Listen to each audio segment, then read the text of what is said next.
जय जगन्नाथ शुभ सकाळ आपण मानकर दिनटी शुभमय हेउ मंगलमय हेउ मु देवाशीष पाढ़ी आपण मानकु आमर Shri Gopal Krishna astrological YouTube channel को स्वागत जनाउछि। आजिर विशेष तथ्य उपस्थापन हेउछि मार्च 2025 वृष राशि मासिक राशिफल। आपण माने जदि अन्य कौनसी भी राशिफल जानिबा पय चाहुचंती तेबे आम वीडियोर लास्ट रे वीडियो आइकन दिया जाइए सही वीडियो आइकन को क्लिक करी जातु एवं अन्य जेकोसी भी राशि मासिक राशिफल देखु। वृष राशि जन्मित व्यक्तिविशेष मानक एही मासटी अत्यंत शुभजनक अटे। मार्च मास ठारू एप्रिल 2025 भितर मध्य अनेक गुड़े ग्रह मानकर राशि परिवर्तन घटुची जहाँ आपनकु अत्यंत शुभ फल प्रदान करिवो। आपनकर आर्थिक स्थिति सुदृढ़ रहिबो। पैतृक संपत्तिर मालिकाना प्राप्त हेबो। पैतृक संपत्ति जनित कारोबार आपन लाभवान रहिबे।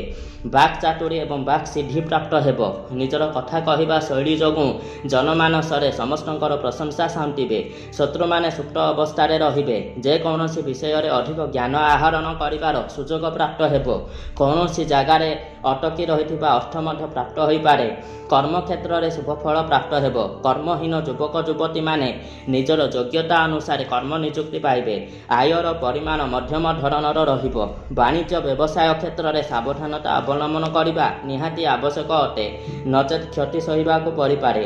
एवं एहा सहित वाणिज्य सिद्धि यंत्र को वाणिज्य स्थल में स्थापन करी पूजा आराधना करंतु एवं धन वृद्धि यंत्र को गलारे धारण करंतु। एहा द्वारा अत्यंत शुभ फल प्राप्त हेबो। एहा सहित छात्र छात्री मानक पय एही मासटी आदौ भी शुभप्रद नुह। तेणु छात्र छात्री माने निजर पाठ पढ़िबा प्रति सावधानता अवलंबन करिबा निहाती आवश्यक अटे।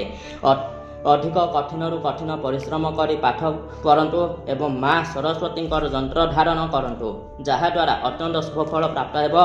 एवं विद्या बुद्धि ज्ञान विवेकर उदय होई आपण माने निजर कैरियर को भल भाव में गढ़ी पारिबे। एवं यह सहित अन्य कौनसी भी प्रतिकार आवश्यकता नाही। एवं ए पर्यंत जदि आपण आमर चैनल को सब्सक्राइब करि नाहंती तेबे आमर चैनल को सब्सक्राइब करंतु लाइक कमेंट दियंतु।